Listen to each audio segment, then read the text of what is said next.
chaînes et organisations l'ont annoncé, les victoires de la musique 2023, diffusées en direct ce vendredi 10 février à 21h10 sur France 2 et animées cette fois par Laurie Tillman en solo, continuent d'évoluer pour plus de diversité. Alors, pourquoi voit-on les mêmes nommés d'une année sur l'autre ?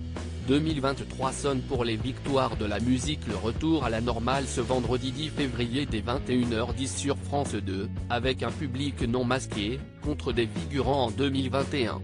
Mais aussi de nombreux artistes déjà présents, et parfois récompensés, avant la crise sanitaire cette fois encore en lice, Angèle, Pomme, Jeanne Adede.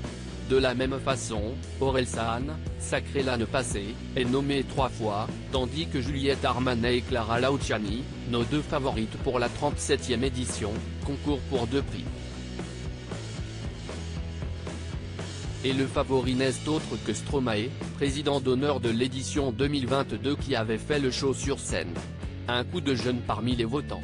Pourtant, en coulisses du show dédié à un homme de télé disparu il y a peu, plusieurs changements sont annoncés.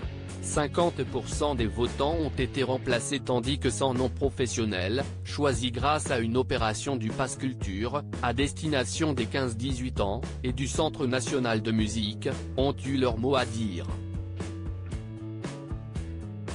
Pour ouvrir à d'autres résultats, chacun devait faire un choix multiple dans chaque catégorie au premier et second tour des votes, contre un choix unique auparavant. Mais les mêmes artistes sur le devant de la scène alors, comment expliquer ces noms qui reviennent finalement, hors révélation évidemment ? La durée d'exploitation d'un album est vraiment très longue. Et ceux qui ont remporté des prix en 2022 sont partis en concert par la suite. Côté chanson de l'année, certains comme Orelsan continuent d'être en haut des ventes depuis 2 ans, d'où leur nomination, détaille Stéphane Espinosa, président des victoires de la musique.